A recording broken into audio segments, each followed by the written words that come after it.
Evra, c'est pas à toi que je parle. Y'a quoi? Comment ça, il y a quoi? J'ai envoyé ma cousine du village pour venir nous aider dans le ménage et toi tu passes ton temps. Je dis, si c'est arrivé là, c'est de ta faute. C'est de ma faute comment? C'est de ta faute. Comment ça, c'est de ma faute? La dernière fois qu'on a eu des rapports, c'est quand? Marina, dis-moi le nom de la personne pour qu'on puisse aller le convoquer. Tu vas pas rester seulement abuser de toi pendant 3 mois, Marina. Puis tu es dans la maison, tu dis rien parce que ça te plaît. Marina. Bienvenue sur Buzz Crash. Ici, les histoires les plus folles, les buzz les plus incroyables et les révélations qui secouent les réseaux. Tout d'abord, je voudrais te remercier pour tout ce que tu as fait pour moi. Quand maman est décédée, c'est toi qui as pris soin de moi. C'est toi qui as payé mes études jusqu'à ce que j'aie le BTS. Mais ce que je vis actuellement, je ne peux pas le garder pour moi seule. Marina, si j'ai pris soin de toi, c'est normal. Je ne vais pas te laisser pour retourner au village pendant que je suis aisée ici. Maintenant, tu as besoin de quelque chose. Il fallait me dire ça à la maison. Bon, pas, je t'écoute. On est déjà là. Il faut aller. Vas-y, Marina. Depuis un certain moment, étant pas à la maison, j'étais toujours à l'église. Ce soir-là, tonton venait d'arriver du travail. J'ai préparé la nourriture comme d'habitude. Il a mangé.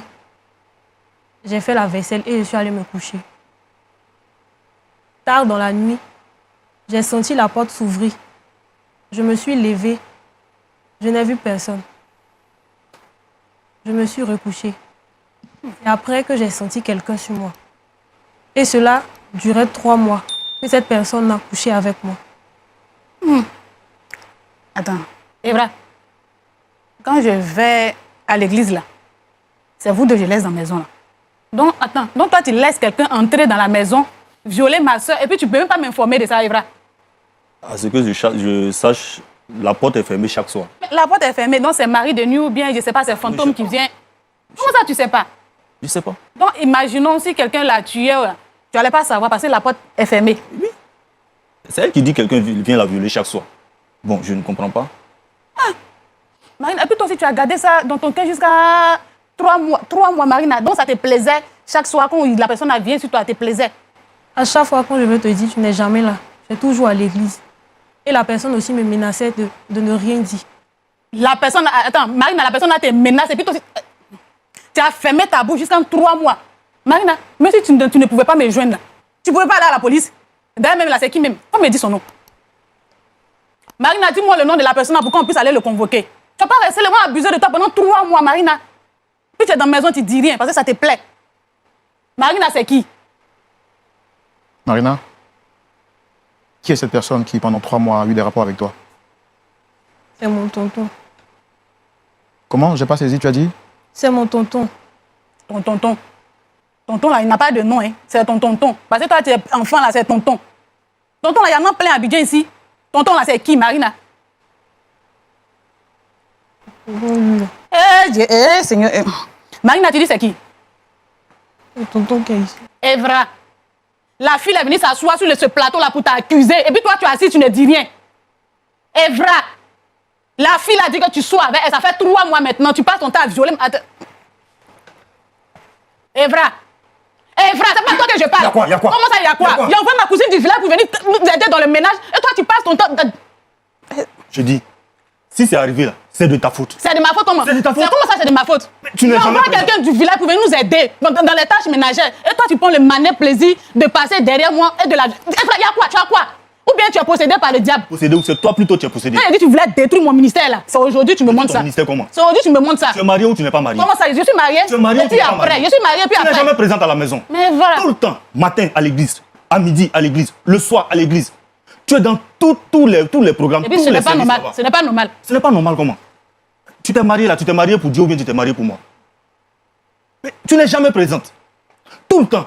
Pour faire la cuisine, c'est elle. Mais dessous même pour les laver, tu n'as pas ce temps-là. Bon, ça te donne tout le droit d'aller sortir avec elle, quoi. Ça te donne tout le droit de sortir avec elle. T'en prends ta posture. C'est toi l'unique responsable de tout ce qui arrive. Tu n'es jamais présente. Mais dis-moi, la dernière fois que tu m'as fait à manger, c'est quand? La dernière fois que tu m'as fait à manger, c'est quand? C'est Marina seule qui s'occupe de moi. Petit déjeuner, à midi, le soir. Chaque fois que je descends, j'ai tous les problèmes. J'arrive, tu n'es jamais présente. La dernière fois qu'on a eu des rapports, c'est quand? C'est quand? Daniel, je suis un homme. Je suis fait de chair. Et j'ai des désirs aussi. Tout le temps, c'est toi tu es absent. Tu as le calendrier de toutes les veillées de prière dans la ville. Il faut t'en prendre qu'à toi seul. C'est vrai, je n'en suis pas fier, mais c'est toi l'unique responsable. Tu aurais dû t'occuper de ton foyer. Oh Dieu m'a montré que ce n'est pas toi mon mari. Vraiment, c'est une situation difficile et je suis vraiment désolé par rapport à ce que vous vivez. Alors, monsieur Evra, je voudrais comprendre qu'est-ce qui s'est réellement passé pour que vous arriviez jusqu'à cet acte. Tout allait bien au début, après notre mariage. C'était bien. Et petit à petit, elle a commencé à avoir plus de temps à l'église qu'à la maison. À elle seule, elle est dans le service de communication, elle est dans le service d'hygiène, elle est dans le groupe d'intercession, et je ne sais même plus dans quel groupe elle est. Et donc, ça faisait que chaque soir, c'était des soucis. J'arrive souvent du boulot, 19h, 20h, elle n'est pas présente, il n'y a pas à manger. Je suis moi-même obligé de rentrer dans la cuisine, me faire à manger. Et quand je l'appelle, je suis à une veillée de prière. Je suis en réunion de groupe. Je suis à l'église. Tout le temps, c'est la même chose. Le jour où elle est vite rentrée là, c'est 23h, minuit. Bon. C'était compliqué dans le ménage. Elle-même, elle a constaté. Et arrivé un moment, elle a souhaité faire venir une fille de ménage pour aider au moins dans les tâches ménagères. Moi, je n'ai pas trouvé d'inconvénient, j'ai trouvé que c'était une bonne idée. On a cherché pendant un bon moment, on n'en trouvait pas. Et donc, elle a proposé de faire venir sa cousine. J'ai dit, ok, il n'y a pas de souci. La cousine est venue, bon, elle a vraiment pris sa place. Quand je dis sa place, c'est elle qui fait le ménage, c'est elle qui s'occupe, qui fait la cuisine, c'est elle qui fait tout dans la maison. Un soir, vraiment, après un bon temps de sévrage, je la désirais, elle. Je la désirais. Donc, déjà au boulot, j'ai planifié quelque chose. J'ai voulu organiser une petite soirée surprise là, pensant la trouver. J'arrive, elle n'est pas présente. Je l'appelle, elle me dit qu'elle est à l'église, qu'elle a une mini-veillée, et que la mini-veillée finira autour de 23h, et qu'après elle allait rentrer. 23h, minuit, je ne la vois pas. Je tente de la joindre, le numéro ne passe pas. Après, je reçois un texto d'elle, me disant que bon, la veillée a pris plus de temps que prévu, donc elle ne pourra pas rentrer, qu'elle allait rentrer le matin. J'étais vraiment déçu. En même temps, en colère, nous n'étions que deux dans la maison. Ce jour-là, vraiment, comme on le dit, je voulais me libérer. Malheureusement, au lieu de la voir comme la cousine de ma femme, je l'ai vue autrement. Et ce qui devait arriver, arriva. Vraiment, je n'en suis pas fier. Mais comme je le dis, l'unique responsable, c'est elle. La question que je voudrais vous poser, est-ce que la première fois, quand l'acte est arrivé, est-ce que vous avez pris le temps d'échanger avec votre épouse après avoir commis cet acte dont vous n'êtes pas fier tout naturellement? Oui, franchement, je n'en suis pas fier. Difficile parce que elle-même, on a depuis quelque temps, s'asseoir et communiquer comme ça, c'était devenu difficile. J'ai tenté de renouer les choses par un des responsables à l'église là, mais malheureusement, ça n'a pas eu l'effet escompté. Voilà. Donc, vraiment, la communication même était difficile. Donc, j'ai pas pu avoir d'échange même avec elle sur ce point-là. Et comment vous viviez cette situation difficile dans votre vie de tous les jours, au travail, avec vos amis? Naturellement, au travail, c'était compliqué. Quelqu'un qui était tout joyeux au départ, petit à petit, se rend compte qu'il a toujours la mine serrée. Et mon rendement même à l'église, au travail, c'était compliqué. C'était plus ça. Ma vie même de prière, là, a pris un coup. Ma vie de prière même a pris un coup. Vous voyez, je ne prie plus comme avant. Donc, sincèrement, la relation, les difficultés qu'on traverse là, ont un impact négatif sur ma vie professionnelle là même. Et puis, ma vie religieuse même, là, c'est compliqué. Ma vie chrétienne, c'est compliqué. Merci de vous être libéré. Alors, Dame Danielle, Pourquoi avez-vous fait le choix permettez-moi l'expression, de négliger votre foyer au profit de l'œuvre de Dieu entre griffes? Je n'ai pas négligé mon foyer. J'ai envoyé ma cousine pour qu'elle puisse s'occuper de la maison. On n'appelle pas ça une négligence. Mais là, votre mari dit que vous n'étiez pratiquement pas à la maison, vous étiez tout le temps à l'église, la nourriture, même ses dessous, c'est votre cousine qui s'en chargeait. À cause de ça, elle est là. Je n'en disconviens pas. Oui, d'une part, il a raison. Je n'étais pas tout le temps là. 7. Mais au moins, il y a quelqu'un pour s'occuper de la maison. Je dis que Marina, viens travailler. Je n'ai pas dit Marina, viens me remplacer. Ça fait deux choses différentes. Est-ce que par moment, votre mari, quand il vous parlait, quand il vous faisait des observations par rapport à votre comportement, est-ce que vous avez tenté d'arranger les choses? Je lui ai dit, au commencement, là, Dieu a dit dans sa parole, c'est lui d'abord. Voyez là, après. Mais il patiente. Dans cette même Bible-là, il est écrit aussi que la femme, là, elle quittera son père et sa mère pour s'attacher à un homme et les deux formeront une seule chair. Et puis après? Et puis après, comment?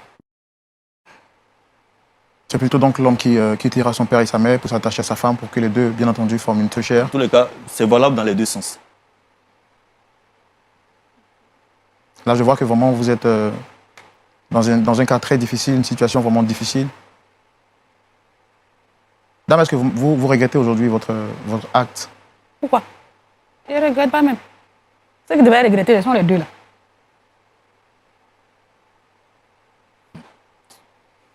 Pourquoi je vais regretter? Comme à l'église, ils ont vu que j'étais la meilleure personne apte à exercer ces différentes fonctions. C'est pour cela qu'ils m'ont mise à la tête. Non, je ne me suis pas levée comme ça pour dire que oui, je veux être responsable de chorale, intercession, veiller. Non, ça ne se fait pas. Aujourd'hui, tu as venu t'asseoir gaillardement, c'est ta faute, c'est ta faute. Mais c'est de ta faute. Pourquoi tu ne veux pas admettre? Et vous voyez, depuis lors, elle ne reconnaît même pas sa faute dans cette situation. Elle ne reconnaît pas. Elle ne reconnaît pas qu'elle a abandonné son foyer. Comme ça, et c'est comme ça tout le temps. Les petits moments, les petits temps où on a eu à échanger, on finit toujours par des disputes. On ne s'entend pas. Parce que pour elle, c'est l'église, l'église, l'église, l'église. Après l'église, là, il n'y a plus de vie. Mais comme ça, là, tu n'aurais pas dû te marier? C'est moi qui t'a appelé.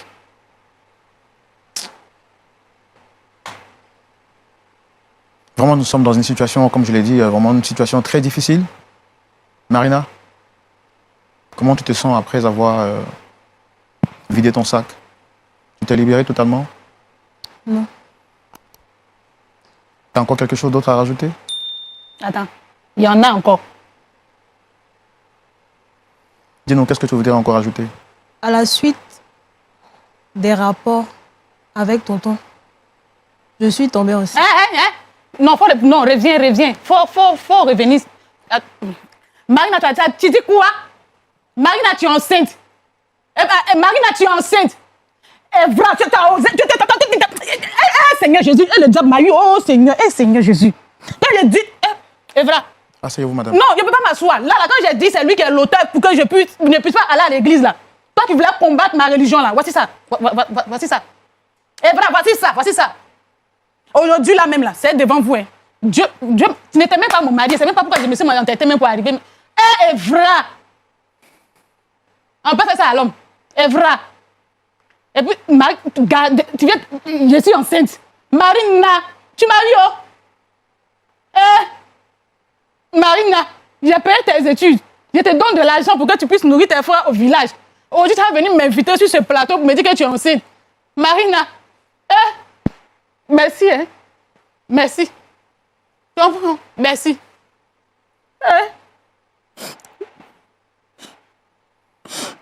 Marina, tu m'as dit, il y a raconté quoi à l'église? Même au quartier, il va dire quoi, Marina? 3 mois.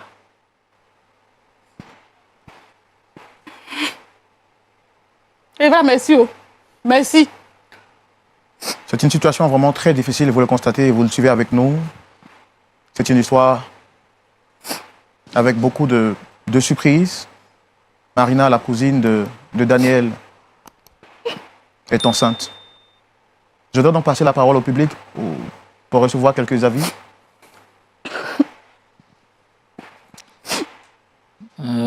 Vraiment, c'est une situation déplorable. Monsieur Evra, vous êtes le chef de cette famille. Vous voyez, vous êtes vous exposez à la prison. Parce que c'est pas avec son consentement, d'après ce qu'elle est en train de nous raconter. Marina se lève la nuit et elle voit qu'il y a quelqu'un qui est là.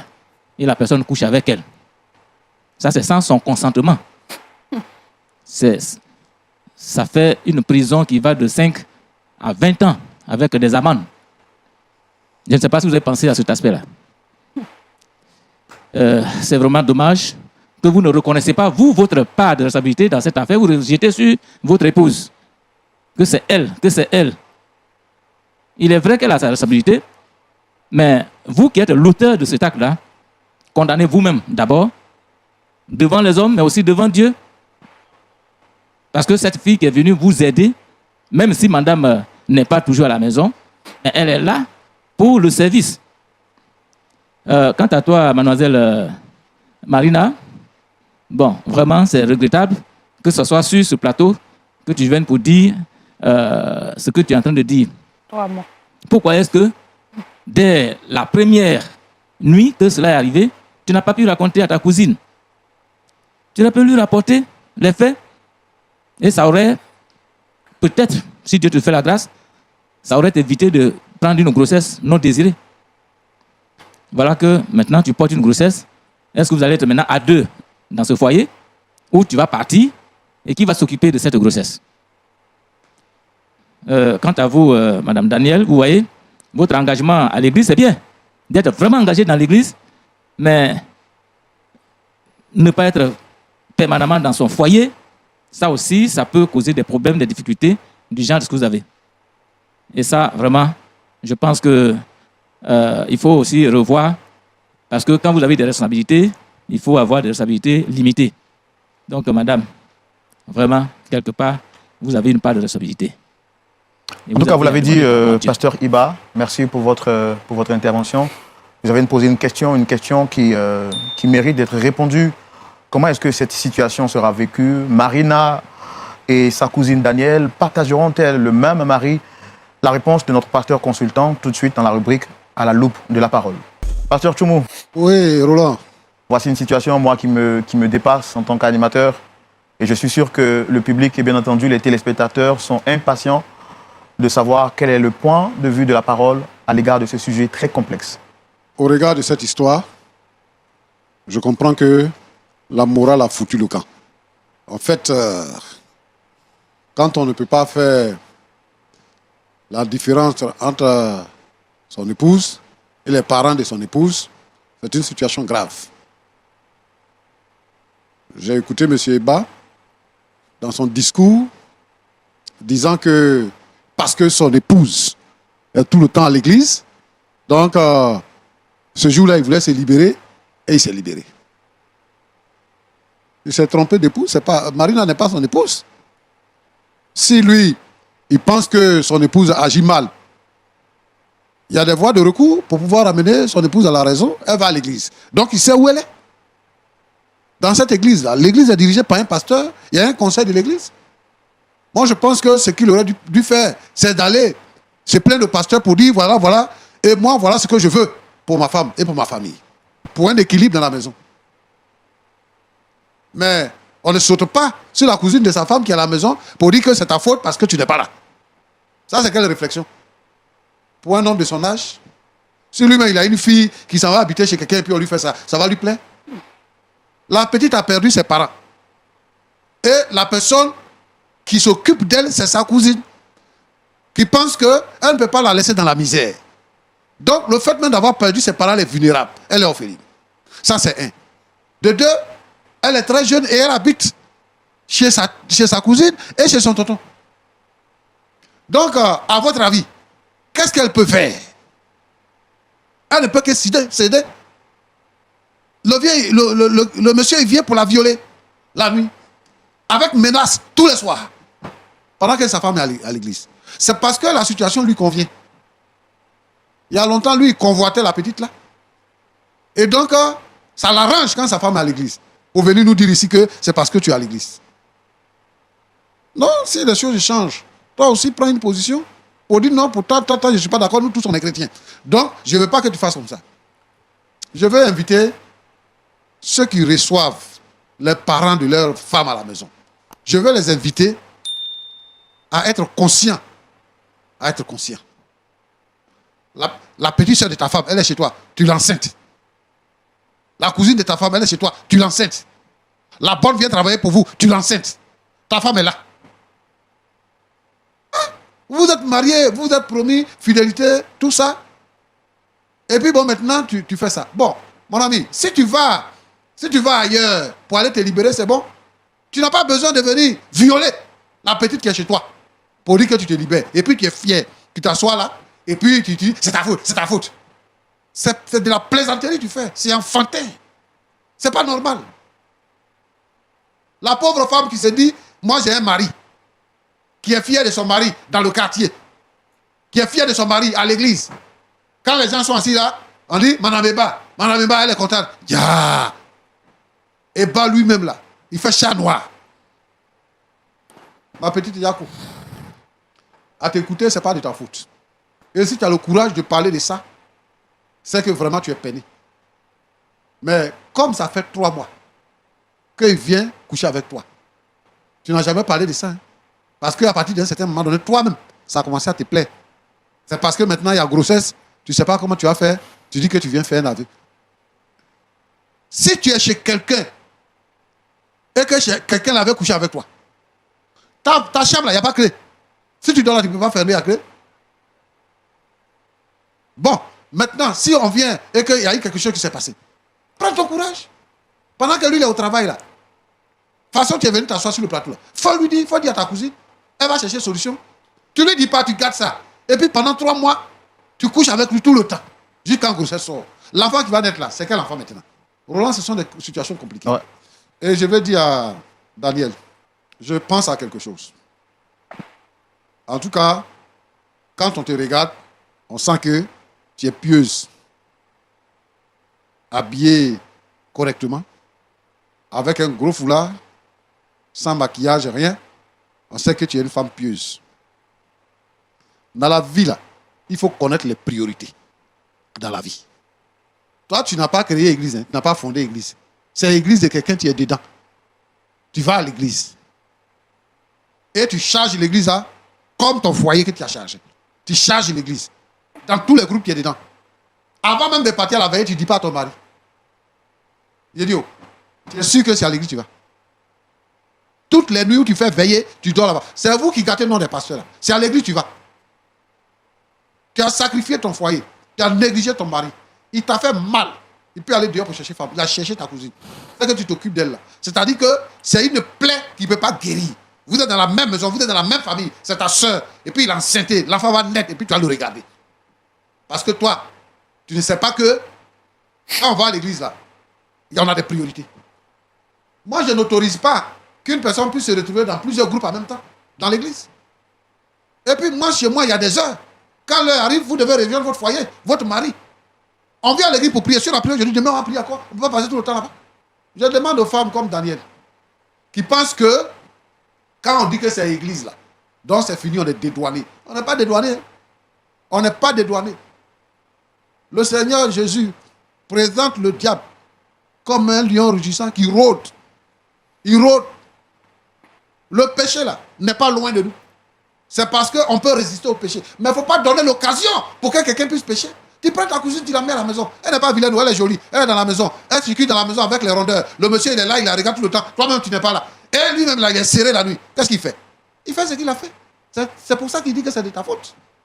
Moi, je veux que tu puisses revoir ta position. Maintenant que c'est gâté là, il faut revoir ta position. S'il y a des femmes qui nous suivent, qui mettent l'église avant leur foyer, je veux les interpeller ici. Pour dire que le foyer avant tout. Dieu là, c'est lui-même qui a pensé et qui a décidé de mettre le foyer là. Si tu ne peux pas diriger ta propre maison, comment tu peux diriger l'église? L'église, la maison est à l'image, c'est-à-dire que Dieu nous donne une famille à diriger pour que nous soyons capables de diriger l'église. Et dans l'église, chaque personne a ses responsabilités. Je veux que chacun reste à sa place dans l'église. Si tu es diacre, tu restes à ta place de diacre. Tu es diaconesse, tu restes à ta place de diaconesse. Si tu es ancien, tu restes à ta place d'ancien. Si tu chantes dans la chorale, là, reste à ta place de choriste. Il ne faut pas venir prendre toutes les places dans l'église. Pour prouver quoi? Voilà où ça nous conduit. Alors, Roland, Oui, pasteur. je veux dire que ce problème-là, les gens viennent pour nous présenter leur cas ce soir, mais il y a beaucoup de problèmes comme ça dans les foyers. Il faut que les gens soient conséquents et qu'ils soient des gens qui glorifient le Seigneur. Ne pas trouver une occasion de chute, parce que ça, c'est un scandale. Et le Seigneur Jésus dit, le scandale va venir, mais malheur à celui par qui il vient. Donc, je veux que chaque personne membre de l'Église soit conscient pour rester à sa place, pour ne pas créer des scandales. Que Dieu vous bénisse. En tout cas, pasteur, vous l'avez dit, c'est un scandale, un gros scandale. La question qu'on se pose aujourd'hui, c'est que deviendra l'enfant qui naîtra donc de cette grossesse? Merci pour vos paroles qui nous ont fait vraiment un grand bien. Je voudrais donc redonner la parole à Marina. Comment tu te sens après les paroles du pasteur? Je me sens libérée. Moi, je sais que c'est vraiment pas facile, mais on va parler un peu plus fort, s'il te plaît. Je me sens libérée et je me sens bien qu'auparavant. Tu ne regrettes donc pas d'être passé sur ce plateau? Non, je ne regrette pas. Alors, si tu as un dernier mot à dire à toutes ces personnes qui te regardent, à ces filles qui qui pourraient être dans la même condition que toi, ce serait lequel?